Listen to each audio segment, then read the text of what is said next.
जय स्वामीनारायण। जय स्वामीनारायण।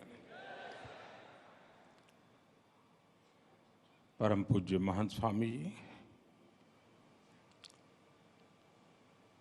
पूज्य संतगण, गवर्नर श्री, मुख्यमंत्री श्री और उपस्थित सभी सत्संगी परिवारजन,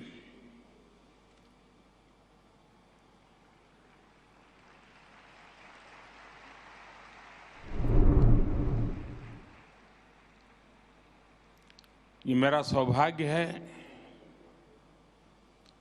कि मुझे इस ऐतिहासिक कार्यक्रम में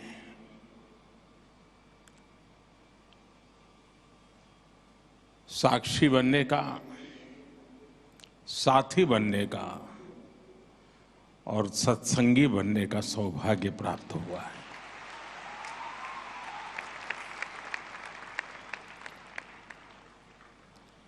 इतने बड़े स्तर पर और एक महीने भर चलने वाला ये कार्यक्रम, और मैं नहीं मानता हूं ये कार्यक्रम सिर्फ संख्या के हिसाब से बड़ा है, समय के हिसाब से काफी लंबा है, लेकिन यहां जितना समय मैंने बिताया, मुझे लगता है कि यहां एक दिव्यता की अनुभूति है।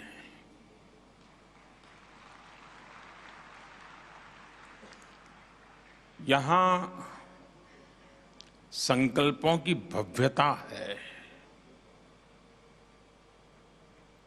यहां अबाल वृद्ध सबके लिए हमारी विरासत क्या है, हमारी धरोहर क्या है, हमारी आस्था क्या है, हमारा अध्यात्म क्या है, हमारी परंपरा क्या है, हमारी संस्कृति क्या है, हमारी प्रकृति क्या है, इन सबको इस परिसर में समेटा हुआ है। यहां भारत का हर रंग दिखता है।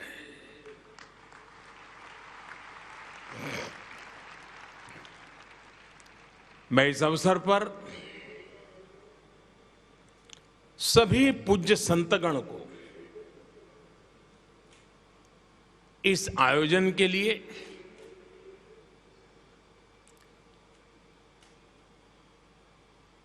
कल्पना सामर्थ्य के लिए और उस कल्पना को चरितार्थ करने के लिए जो पुरुषार्थ किया है, मैं उन सब की चरण वंदना करता हूं, हृदय से बधाई देता हूं और पूज्य महंत स्वामी जी के आशीर्वाद से इतना बड़ा भव्य आयोजन और ये देश और दुनिया को आकर्षित करेगा, इतना ही नहीं है, ये प्रभावित करेगा, ये आने वाली पीढ़ियों को प्रेरित करेगा।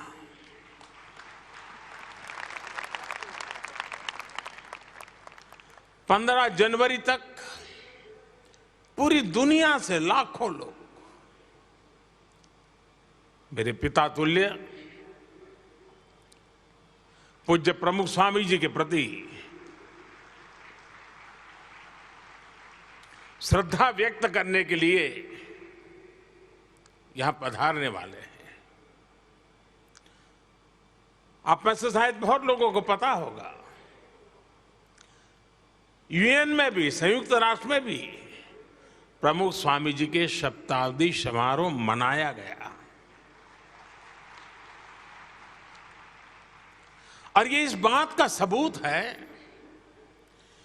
कि उनके विचार कितने शाश्वत हैं कितने सार्वभौमिक है, और जो हमारी महान परंपरा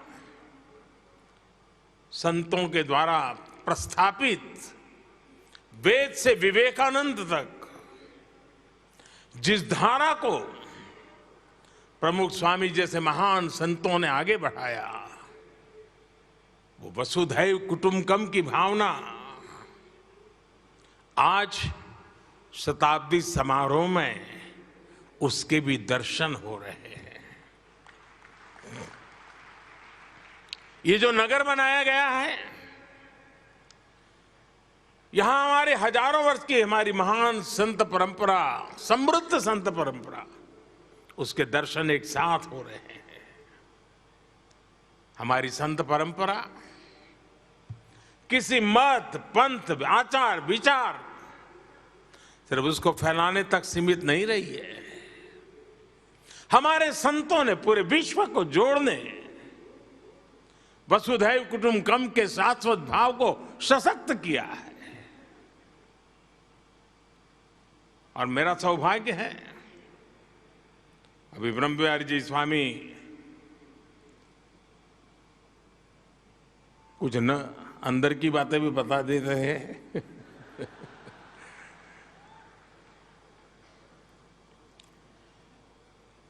बाल्यकाल से ही एक मेरे मन में कुछ ऐसे ही क्षेत्रों में आकर्षण रहा, तो प्रमुख स्वामी जी के भी दूर से दर्शन करते रहते थे। कभी कल्पना नहीं थी उन तक निकट पहुंचेंगे, लेकिन अच्छा लगता था। दूर से भी दर्शन करने का मौका मिलता था, अच्छा लगता था। आयु भी बहुत छोटी थी, लेकिन जिज्ञासा बढ़ती जाती थी। कई वर्षों के बाद 1981 में मुझे पहली बार अकेले में उनके साथ सत्संग करने का सौभाग्य मिला।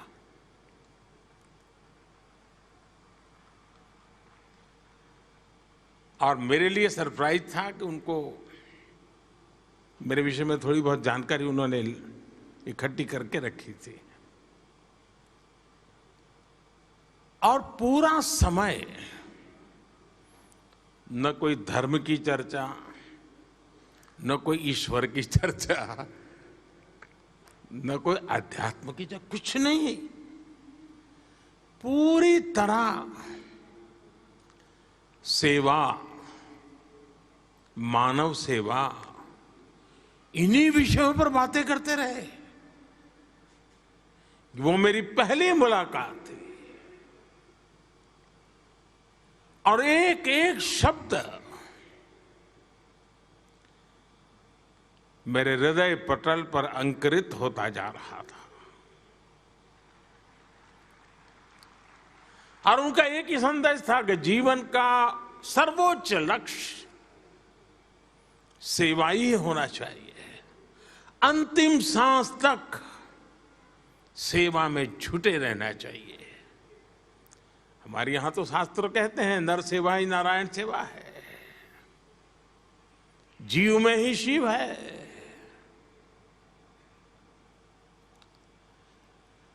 लेकिन बड़ी बड़ी आध्यात्मिक चर्चा को बहुत ही सरल शब्दों में समाहित करते, जैसा व्यक्ति वैसा ही वो परोसते थे, जितना वो पचा सके, जितना वो ले सके। अब्दुल कलाम जी इतने बड़े वैज्ञानिक, उनको भी उनसे मिलकर के कुछ न कुछ मिलता था और संतोष होता था। और मैं जैसा एक सामान्य सोशल वर्कर, वो भी जाता था, उसको भी कुछ मिलता था, संतोष होता था। ये उनके व्यक्तित्व की विशालता थी, व्यापकता थी, गहराई थी। और एक आध्यात्मिक संत के नाते तो बहुत कुछ आप कह सकते हैं, जान सकते हैं। लेकिन मेरे मन में हमेशा रहा है कि वे सच्चे अर्थ में एक समाज सुधारक थे, वे एक रिफॉर्मिस्ट थे। और हम जब उनको अपने अपने तरीके से याद करते हैं, लेकिन एक तार मुझे जो हमेशा नजर आता है, हो सकता है उस माला में अलग अलग मणके हमको नजर आते, मोती नजर आते होंगे, लेकिन अंदर का जो तार है वह एक प्रकार से मनुष्य कैसा हो, भविष्य कैसा हो, व्यवस्थाओं में परिवर्तनशीलता क्यों हो, अधिष्ठान आदर्शों से जुड़ा हुआ हो, लेकिन आधुनिकता के सपने आधुनिकता की हर चीज को स्वीकार करने वाले हो। एक अद्भुत संयोग, एक अद्भुत संगम।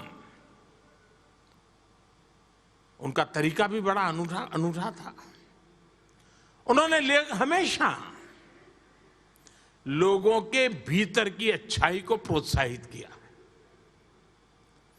कभी ये नहीं कहा भाई तुम है ऐसा करो, ईश्वर का नाम लो ठीक हो जाएगा, नहीं। होगी तुम्हारी कमियां होगी, मुसीबत होगी, लेकिन तेरे अंदर ये अच्छाई है, तुम उस पर ध्यान केंद्रित करो। और उसी शक्ति को वो समर्थन देते थे, खाद पानी डालते थे। आपके भीतर की अच्छाइयां ही आपके अंदर आ रही पनप रही बुराइयों को वहीं पर खत्म कर देगी। ऐसा एक उच्च विचार और सहज शब्दों में वो हमें बताते रहते थे। और इसी माध्यम को उन्होंने एक प्रकार से मनुष्य के संस्कार करने का, संस्कारित करने का, परिवर्तित करने का माध्यम बनाया। सदियों पुरानी बुराइयां जो हमारे समाज जीवन में ऊंच नीच भेदभाव, उन सबको उन्होंने खत्म कर दिया। और उनकी व्यक्तिगत स्पर्श रहता था और उसके कारण ये संभव होता था। मदद सबकी करना, चिंता सबकी करना, समय सामान्य रहा हो या फिर चुनौती का काल रहा हो। पूज्य प्रमुख स्वामी जी ने समाज हित के लिए हमेशा सबको प्रेरित किया, आगे रह करके, आगे बढ़ करके योगदान दिया। जब मोरबी में पहली बार मच्छू डैम की तकलीफ हुई, मैं वहां वॉलेंटियर के रूप में काम करता था। हमारे प्रमुख स्वामी, कुछ संत, उनके साथ सत्संगी, सबको उन्होंने भेज दिया था। और वो भी वहां हमारे साथ मिट्टी उठाने में काम में लग गए थे, डेड बॉडीज का अग्नि संस्कार करने में काम में लगे थे। मुझे याद है 2012 में मुख्यमंत्री पद की शपथ लेने के बाद मैं उनके पास गया। आमतौर पर मैं मेरे जीवन के जो भी कई महत्वपूर्ण पड़ाव आए होंगे, प्रमुख स्वामी के पास अवश्य गया। शायद बहुत कम लोगों को पता होगा, मैं 2002 का चुनाव लड़ रहा था। पहली बार मुझे चुनाव लड़ना था, पहली बार नामांकन भरना था और राजकोट से मैं उम्मीदवार हो रहा था। तो वहाँ 2 संत मौजूद थे। मैं जब वहाँ गया तो उन्होंने मुझे एक डिब्बा दिया। मैंने खोला तो अंदर एक पेन थी। तो उन्होंने कहा कि प्रमुख स्वामी ने भेजा है, आप जब नामांकन में हस्ताक्षर करेंगे तो इस पेन से करना।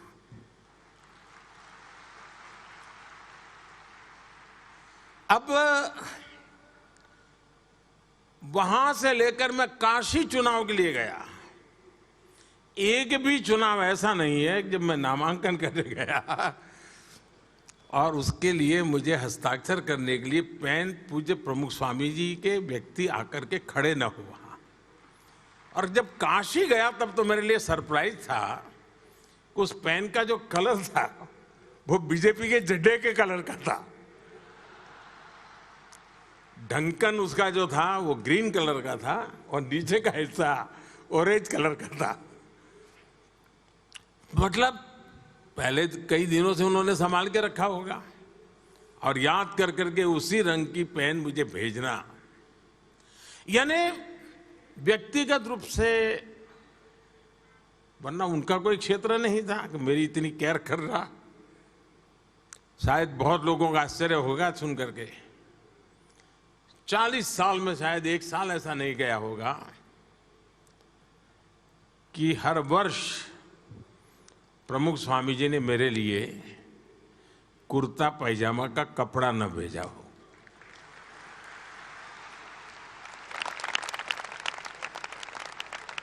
और ये मेरा सौभाग्य है।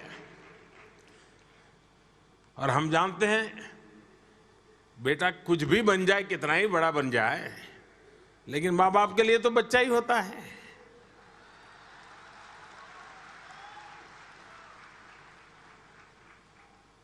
देश ने मुझे प्रधानमंत्री बना दिया, लेकिन जो परंपरा प्रमुख स्वामी चलाते थे, पूज्य बात स्वामी ने भी, अब तक वो कपड़ा भेजना चालू है।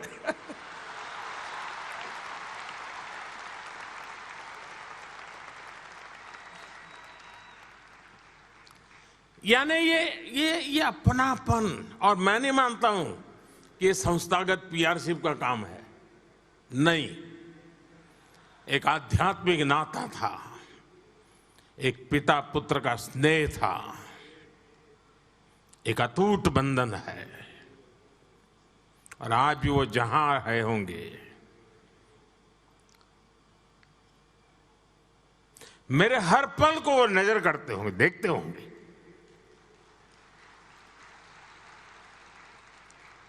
बारीकी से मेरे काम को जांचते होंगे। उन्होंने मुझे सिखाया, समझाया, क्या मैं उसी राह पे चल रहा हूं कि नहीं चल रहा हूं, वो जरूर देखते होंगे।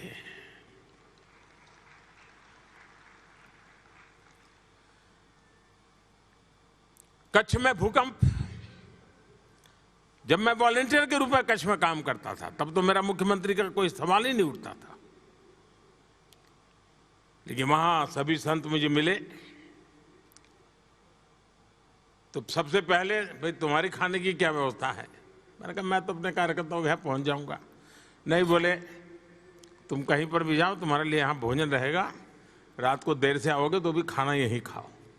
यानी मैं जब तक भूज में काम करता रहा, मेरी खाने की चिंता प्रमुख स्वामी ने संतों को कह दिया होगा, दे पीछे पड़े रहते थे मेरे। यानी इतना स्नेह, इतना।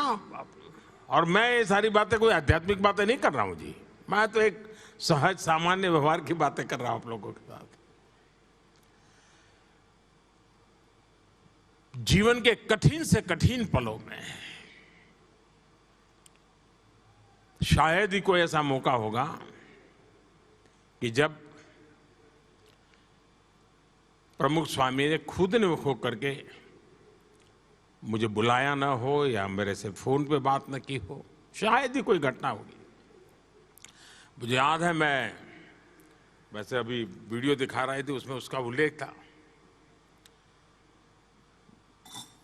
91-92 में श्रीनगर के लाल चौक में तिरंगा झंडा फहराने के लिए मेरी पार्टी की तरफ से एक एकता यात्रा की योजना हुई थी। डॉक्टर मुरली मनोहर जोशी जी के नेतृत्व में वो यात्रा चल रही थी और मैं उसकी व्यवस्था देखता था। जाने से पहले मैं प्रमुख स्वामी जी के आशीर्वाद लेके गया था, तो उनको पता था कि मैं कहाँ जा रहा हूँ, क्या कर रहा हूँ। हम पंजाब से जा रहे थे तो हमारी यात्रा के साथ आतंकवादियों की भीड़ हो गई, हमारे कुछ साथी मारे गए। पूरे देश में बड़ी चिंता का विषय था कि गोलियां चली, काफ़ी लोग मारे गए थे। और फिर वहीं से हम जम्मू पहुंच रहे थे। हम श्रीनगर लाल चौक तिरंगा झंडा फहराया। लेकिन जैसा ही मैंने जम्मू में लैंड किया, सबसे पहला फोन प्रमुख स्वामी जी का। और मैं कुशल तो हूं ना, चलिए ईश्वर तुम्हें आशीर्वाद दें, आओगे तो फिर मिलते हैं, सुनेंगे तुमसे कुछ क्या हुआ। सहज सरल। मैं मुख्यमंत्री बन गया। अक्षरधाम के सामने ही 20 मीटर की दूरी पर मेरा घर, जहां सीएम निवास था, तो मैं वहां रहता था। और मेरा आने जाने का रास्ता भी ऐसा कि जैसे ही निकलता था तो पहले अक्षरधाम शिखर के दर्शन करके ही मैं आगे जाता था। तो सहज नित्य नाता, और अक्षरधाम पर आतंकवादियों ने हमला बोल दिया तो मैंने प्रमुख स्वामी जी को फोन किया, इतना बड़ा हमला हुआ है, इतने लोगों, मैं हैरान था जी। हमला अक्षरधाम पे हुआ है, संतों पर क्या बीती होगी, गोलियां चली नहीं चली, किसको क्या, सारी चिंता का विषय था, क्योंकि एकदम से धुंधला सा वातावरण था। ऐसी संकट की घड़ी में इतना बड़ा आतंकी हमला, इतने लोग मारे गए थे। प्रमुख स्वामी जी ने मुझे कहा फोन किया तो, अरे भाई तेरा घर तो सामने ही है, तुम्हें कोई तकलीफ नहीं है ना? अरे मैंने कहा बापा, इस संकट की घड़ी में आप इतनी स्वस्थता पूर्वक मेरी चिंता कर रहे हैं? उन्होंने कहा देख भाई, ईश्वर पे भरोसा करो, सब अच्छा होगा। ईश्वर सत्य के साथ होता है। यानी कोई भी व्यक्ति हो, ऐसी स्थिति में मानसिक संतुलन, स्वस्थता, ये भीतर की गहन आध्यात्मिक शक्ति के बिना संभव नहीं है जी। जो प्रमुख स्वामी ने अपने गुरुजनों से और अपनी तपस्या से सिद्ध की थी। और मुझे एक बात हमेशा याद रहती है, हम लोगों को, मुझे लगता है कि वो मेरे लिए पिता के समान थे, आप लोगों को लगता होगा हम आपके गुरु थे, लेकिन मुझे एक और बात की तरफ मुझे ध्यान जाता है। और जब दिल्ली अक्षरधाम बना तब मैंने इस बात का उल्लेख भी किया था, क्योंकि मुझे किसी ने बताया था कि योगी जी महाराज की इच्छा थी कि यमुना के तट पे अक्षरधाम का होना जरूरी है। अब उन्होंने तो बातों बातों में, योगी जी महाराज के मुंह से निकला होगा, लेकिन वो शिष्य देखिए जो अपने गुरु के इन शब्दों को जीता रहा। योगी जी तो नहीं रहे, लेकिन वो योगी जी के शब्दों को जीता रहा, क्योंकि योगी जी के सामने प्रमुख स्वामी शिष्य थे। हम लोगों को गुरु के रूप में उनकी ताकत दिखती है, लेकिन मुझे एक शिष्य के रूप में उनकी ताकत दिखती है कि अपने गुरु के उस शब्द को उन्होंने जीकर दिखाया, और यमुना के तट पर अक्षरधाम बना करके आज पूरे दुनिया के लोग आते हैं तो अक्षरधाम के माध्यम से भारत की महान विरासत को समझने का प्रयास करते हैं। ये युग के लिए किया हुआ काम है, ये युग को प्रेरणा देने वाला काम है। आज विश्व में कहीं पर भी जाइए, मंदिर हमारे यहां कोई नई चीज नहीं है, हजारों साल से मंदिर बनते रहे हैं, लेकिन हमारी मंदिर परंपरा को आधुनिक बनाना, मंदिर व्यवस्थाओं को आध्यात्मिकता और आधुनिकता को मिलन करना, मैं समझता हूं कि एक बड़ी परंपरा प्रमुख स्वामी जी ने प्रस्थापित की। बहुत लोग हमारी संत परंपरा के बड़े, नई पीढ़ी के दिमाग में तो पता नहीं क्या क्या कुछ भर दिया जाता है। ऐसा ही मानते हैं। पहले के तो जमाने में कहावत चलती थी, मुझे माफ करना सब सत्संगी लोग, पहले से कहा था भाई साधु बनना है तो संत स्वामीनारायण के बनो, फिर लड्डू बताते थे। यही कथा चलती थी, भाई साधु बनना है तो स्वामीनारायण का बनो, मौज रहेगी। लेकिन प्रमुख स्वामी ने संत परंपरा को जिस प्रकार से पूरी तरह बदल डाला, जिस प्रकार से स्वामी विवेकानंद जी ने रामकृष्ण मिशन के द्वारा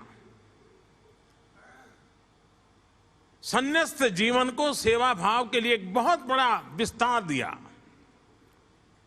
प्रमुख स्वामी जी ने भी संत यानी सिर्फ स्व के कल्याण के लिए नहीं है, संत समाज के कल्याण के लिए हैं। और हर संत को उसलिए उन्होंने तैयार किया। यहां बैठे हुए हर संत किसी न किसी सामाजिक कार्य से निकल करके आए हैं, और आज भी कोई न कोई सामाजिक कार्य का काम उनके जिम्मा है। सिर्फ आशीर्वाद देना और तुमको मोक्ष मिल जाए ये नहीं है। जंगलों में जाते हैं, आदिवासियों के बीच में काम कर रहे हैं। एक प्राकृतिक आपदा हुई तो वॉलंटियर के रूप में जीवन खपा देते हैं। और ये परंपरा खड़ी करने में पूज्य प्रमुख स्वामी महाराज का बहुत बड़ा योगदान है। वे जितना समय और शक्ति और प्रेरणा देते थे मंदिरों के माध्यम से विश्व में हमारी पहचान बने, उतना ही सामर्थ्य वे संतों के विकास के लिए करते थे। प्रमुख स्वामी जी चाहते तो गांधीनगर में रह सकते थे, अहमदाबाद में रह सकते थे, बड़े शहर में रह सकते थे, लेकिन उन्होंने ज्यादातर सारंगपुर में अपना समय बिताना पसंद किया, यहां से 80-90 किलोमीटर दूर। और वहां क्या किया, उन्होंने संतों के लिए ट्रेनिंग इंस्टीट्यूट पे बल दिया। और मैं तो आज मुझे कोई भी अखाड़े के लोग मिलते हैं तो मैं उनको कहता हूं कि आप 2 दिन के लिए सारंगपुर जाइए, संतों की ट्रेनिंग कैसी होनी चाहिए, हमारे महात्मा कैसे होने चाहिए, साधु महात्मा कैसे होने चाहिए, ये देख करके और जाते हैं। और वो जाते हैं, देख करके आते हैं। यानी आधुनिकता, और उसमें लैंग्वेज भी सिखाते हैं, अंग्रेजी भाषा सिखाते हैं, संस्कृत भी सिखाते हैं, विज्ञान भी सिखाते हैं, हमारी स्पिरिचुअल परंपराओं भी सिखाई जाती है। यानी एक संपूर्ण प्रयास विकास कर करके समाज में संत भी ऐसा होना चाहिए जो सामर्थ्यवान होना चाहिए। सिर्फ त्यागी होना जरूरी, इतने से बात बनेगी नहीं, त्याग तो हो लेकिन समर्थ होना चाहिए। और उन्होंने पूरी संत परंपरा जो पैदा की है, जैसे उन्होंने अक्षरधाम मंदिरों के द्वारा विश्व में एक हमारी भारत की महान परंपरा को परिचित करवाने के लिए एक माध्यम बनाया है, वैसे उत्तम प्रकार की संत परंपरा का निर्माण में भी पूज्य प्रमुख स्वामी जी महाराज ने एक इंस्टीट्यूशनल मैकेनिज्म खड़ा किया है। वो व्यक्तिगत व्यवस्था के तहत नहीं, उन्होंने इंस्टीट्यूशनल मैकेनिज्म खड़ा किया है। इसलिए शताब्दियों तक व्यक्ति आएंगे जाएंगे, संत नए नए आएंगे, लेकिन ये व्यवस्था ऐसी बनी है कि एक नई परंपरा की पीढ़ियां बिनने वाली हैं। ये मैं अपनी आंखों के सामने देख रहा हूं।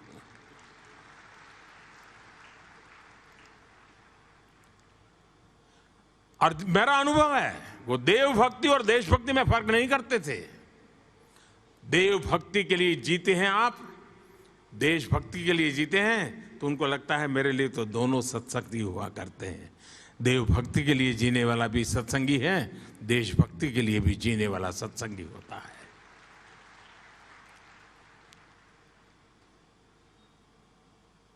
आज प्रमुख स्वामी जी की इस शताब्दी का समारोह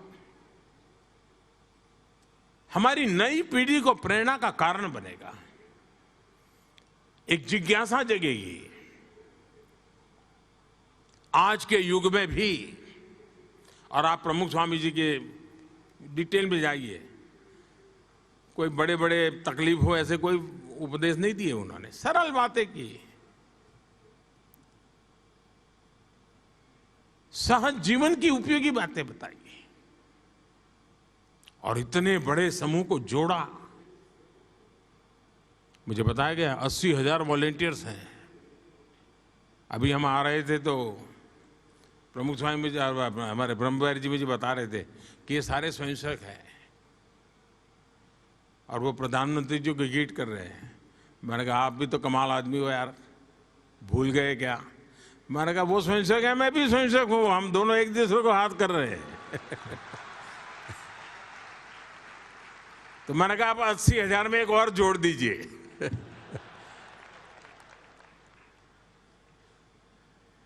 खैर बहुत कुछ कहने को है, पुरानी स्मृतियां इतनी आज मन को छू रही है, लेकिन मुझे हमेशा प्रमुख स्वामी की कमी महसूस होती रही है। और मैं कभी उनके पास कोई बड़ा ज्ञानार्थ कभी नहीं किया मैंने, ऐसे ही अच्छा लगता था, जाके बैठना अच्छा लगता था। जैसे पेड़ के नीचे बैठते, थके हुए हो, पेड़ के नीचे बैठते हुए कितना अच्छा लगता है। अब पेड़ थोड़ा हमको भाषण देता है, मैं प्रमुख स्वामी के पास बैठता था, ऐसा ही लगता था जी, एक बट वृक्ष की छाया में बैठा हूं। एक ज्ञान के भंडार के चरणों में बैठा हूं। पता नहीं मैं इस चीज़ों को कभी लिख पाऊंगा कि नहीं लिख पाऊंगा, लेकिन मेरे अंतर्मन की जो यात्रा है, वो यात्रा का बंधन ऐसी संत परंपरा से रहा हुआ है, आध्यात्मिक परंपरा से रहा हुआ है। और उसमें पूज्य योगी जी महाराज, पूज्य प्रमुख स्वामी महाराज और आज पूज्य महंत स्वामी महाराज, बहुत बड़ा सौभाग्य है मेरा कि मुझे ऐसे सात्विक वातावरण में, तामसिक जगत के बीच में अपने आप को बचा करके काम करने का ताकत मिलती रहती है, एक निरंतर प्रभाव मिलता रहता है। और इसी के कारण राजसी भी नहीं बनना है, तामसी भी नहीं बनना है, सात्विक बनते हुए चलते रहना है, चलते रहना है, चलते रहना है। आप सबको बहुत बहुत शुभकामनाएं।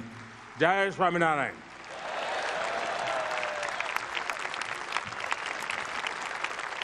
माननीय प्रधानमंत्री श्री